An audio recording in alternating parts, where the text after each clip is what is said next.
Alright, so once we are in Photoshop, the magic starts, and pretty much I'm going to just load all three layers, the background, backlight, and front filler, and just drag them into here. That's it, and I'm just zooming in on them, so they are 100%. And pretty much what I'm going to do is you can start with a black background. That's just the best way to stack these together. And pretty much what you want to do is have the correct size, and the fastest way to create an empty image with the correct size is to hit Control A to select all, Control C to copy. Use Command on the Mac, go up here, click on New, and you've got the correct size now, and just select black as background. That's it. Okay, so I'm gonna stack this.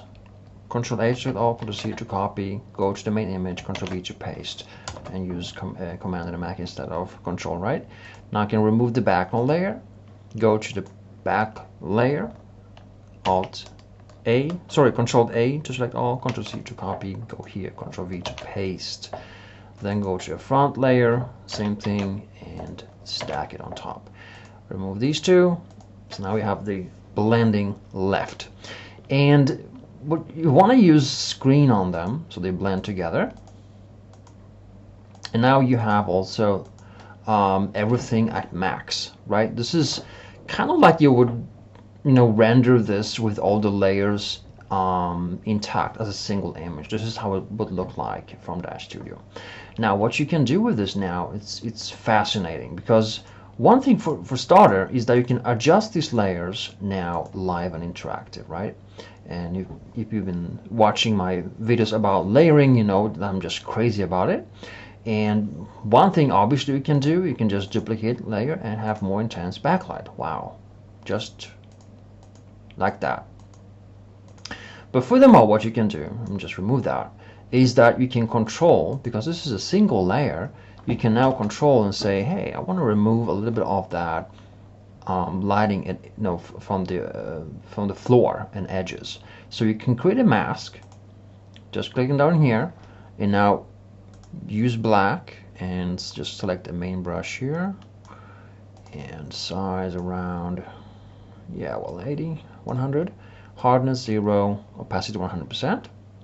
And now you can just simply remove the light from the edges and sculpt exactly where the light falls and not. And after you're done with this, you can go ahead now and say, okay, I want this a little bit softer. So when you have that control layer here selected, you go up here, blur, Gaussian, and select, say, 50 or 40, and that now tones that away. Okay, so now when you combine, you see that it's slightly darker, but it's not pitch dark, right? And that's why I love layers, because layers enable you to control the image without affecting everything. It's only that layer. So if a particular light creates some kind of damage on walls or something, I'm going to show you in a moment, because the image you saw, this one, had some light damage on her arm, and I'm going to show you exactly how I fixed that in Photoshop in just a moment. All right, so having that now combined, we can fine-tune the intensity, live and interactive. Do you want more or less of the frontal lighting? So now we can fine-tune, do you want more spooky render, or do you want it to be more more frontal heavy? And click on this one and lower the backlighting a little bit, and just decide, hey, I want less of that, more on that, and I want even more, so let's duplicate this. So you can just go ahead and design your image with the intensities live and interactive, which is, I think, the best way to light, especially if you're just getting started. Layers are just perfect because they just give you so much control. All right, now here's the cool thing. Here's what I really would love you to understand about the layers. See the background, this one here, because this is a single layer, you can easily just say, hey, I want some, whoops, that's the wrong color. Add a mask, click on it, black, there we go.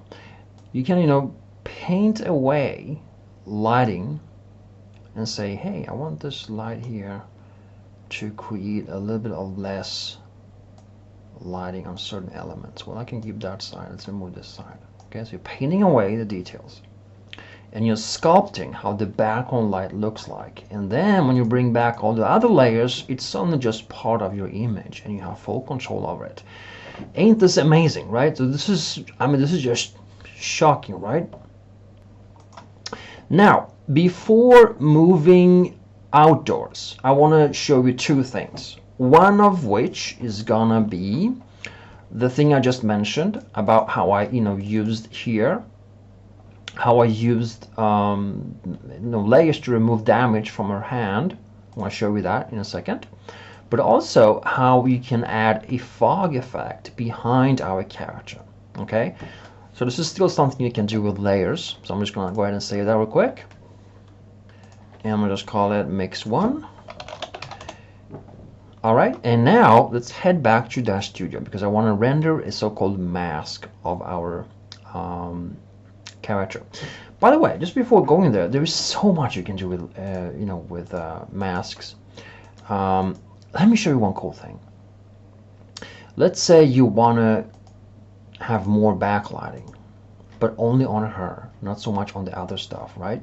So go ahead, grab a this control layer here, and paint away, let's use the brush here, paint away everything but keep her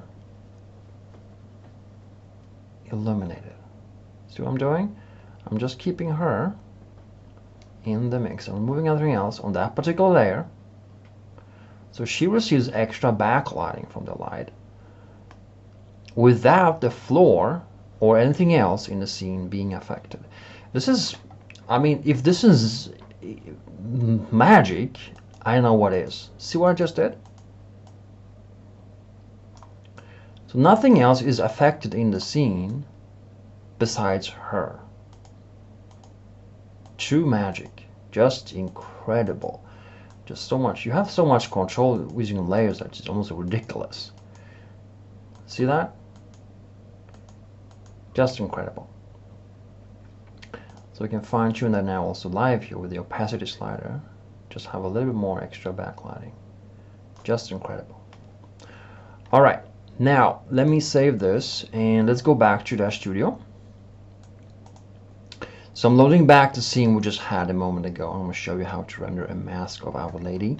And the easiest way to render a mask is to remove everything but the model. In this case, our female model, right? So I'm going to remove the entire set, all the lights, everything just gone. Keep the camera, keep the model. I'm going to show you NVIDIA Aero Preview now. On the environment, you want to select backdrop and white. Now it's very important that you use scene only and you remove any emissive surfaces. So if you have surfaces that glow, you want to turn them off. And the way you do that obviously is to select the surface, whatever that is, and locate the emissive, the emission color. It needs to be black. Now very important is that when you render these masks, you cannot have the denoiser on. It will just destroy the whole image. And neither do you want to use the bloom effect. The bloom effect will also destroy the image. Don't use that. What you want to use is the depth of field if you have any on the camera. So use everything exactly the same. Alright? And so now I'm going to just quickly render this. This is our mask, a black and white image. I'm going to invert it inside Photoshop. Or use it as it is in order to control where the extra fog will be placed. So I'm just gonna let this render for a few more seconds. I think it's good enough. There is a little bit of noise here, but it's good. It's not a Hollywood production, right? Looks pretty good. Alright, let's cancel. And very important when you save, these masks, you want to save them as BMP. So don't use any PNG or something like that. Just use BMP for maximum quality. This is your mask. Now let's go back to Photoshop and let's quickly load our mix and our mask as well. So let's place it here. Great. So what you want to do with the mask is you want to first create a new layer, okay, and then use black and white color down here on the left, and we want to create render clouds. Once they are created, you want to go ahead and use the mask. So Control A to select all, Control C to copy, use Command in the Mac, go back. But when you are here on the cloud layer, click on the mask icon down here, Alt click on this. This is the mask layer, so to speak. Now Control V to paste, use Command in the Mac, and go back here to the main layer of the fog. So now you have the fog effect behind her, and obviously we want to now tone it from the floor up and so forth, and also away from the walls. And you want to use a different blending mode rather than normal. So you can use, for instance, screen. I'm going to be adjusting the fog in a moment, but right now what you can do is obviously click on here on the control layer, right click, then click apply layer mask, then create a new one, and now we can use a gradient, still use black and white color, hold down shift and simply drag it from somewhere around here, so you have a fog effect that starts somewhere around here, right? Next, right click, apply, create another one, take it away from the walls, because often fog effects that are behind a particular person, like in this case, they would not be in front of these pipes that are also behind the character, right? So you need to move them away from the character. So apply layer mask, create another one, take it away here, a little more, cool, all right, and let's apply one more, and now fade away here as well. Oops, that was a bit too much. Something-ish, right? Now we have fog behind her, our lady, and now click on the main layer. We can tone it down as far as opacity goes, so it's really just the fog effect. And this is part of the background, if you will, as an extra layer or add-on. And you can also change the color, go to curves. Let's make it blue toned, so I'm gonna drag down red and then green to half of that, and we have blue toned fog behind our character. So it's nothing super complex, but it really adds some depth to your image.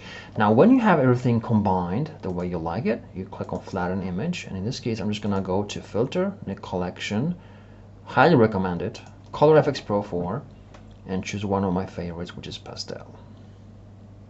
There we go, click on OK.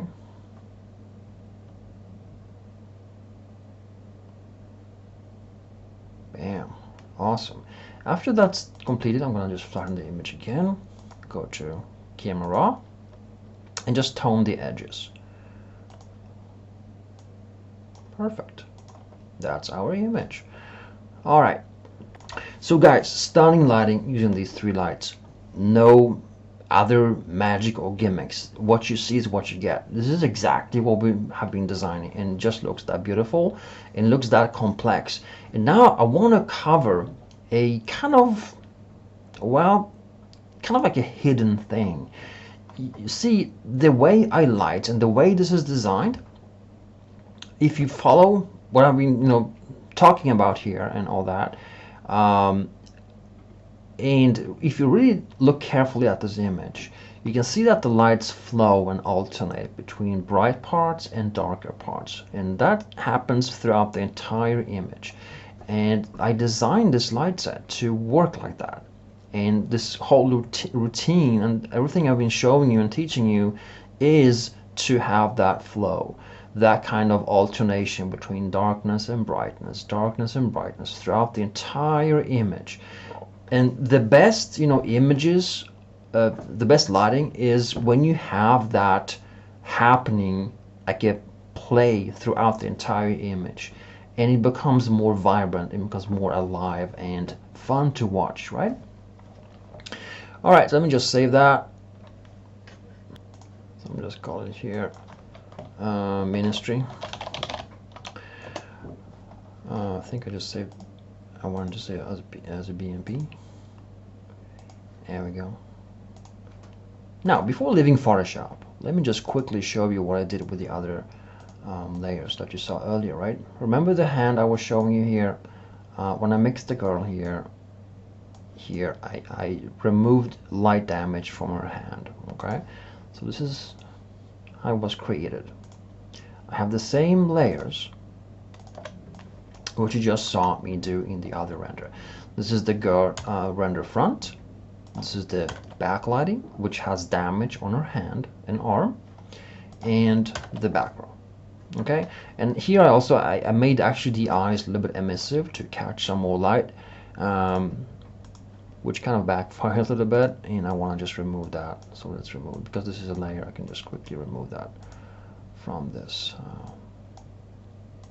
I don't want any extra light here on her eyes.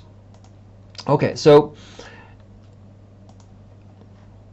here is the light damage, right? And if I just combine all these three, I'm gonna just stack on top of this one instead of a black background, just real quick. All right, and use screen on these two. You see that sometimes lights create damage, and this is just something that happens, and it's unavoidable. No matter how good you are at lighting, at some point the lights you add will create some kind of damage, and you can, you know, obstruct lights with objects. Like if you remember when I was, you know, positioning the backlight, and you have bars, you can place bars or objects in front of certain body parts to isolate them and remove the light from hitting and prevent the light from hitting those parts. That will partially remove the problem. Specifically, especially if you have the lights a little bit more sharper. If the lights are very soft, they will actually go around and wrap around your object of obstruction and still hit the object you're trying to block it from. Maybe with less intensity, but it will still do that. So it's a good thing to be able to do that here instead of Photoshop, because this is a single layer. As you can see, we can just go in here and say, hey, I want to remove that. All right, so let's pick black, let's pick 50, hardness 0, and simply remove everything here that's causing damage. Gone. All right, now if I bring back the layers, it just works out. So this is why I love layers. I cannot emphasize strongly enough how layers change the way I work with 3D lighting, and the way I teach to my students. You know, have been doing for 15 years, is that you can always control lights after the render is completed if you have layers, right? So, and again, the image you see here, which I showed you earlier, this one over here, has that removed, and that's it. That's all I did for this render. I flattened the image, I added the Nik Collection filter, which is my favorite. This is the one in the portrait section called pastel, and then I toned the edges.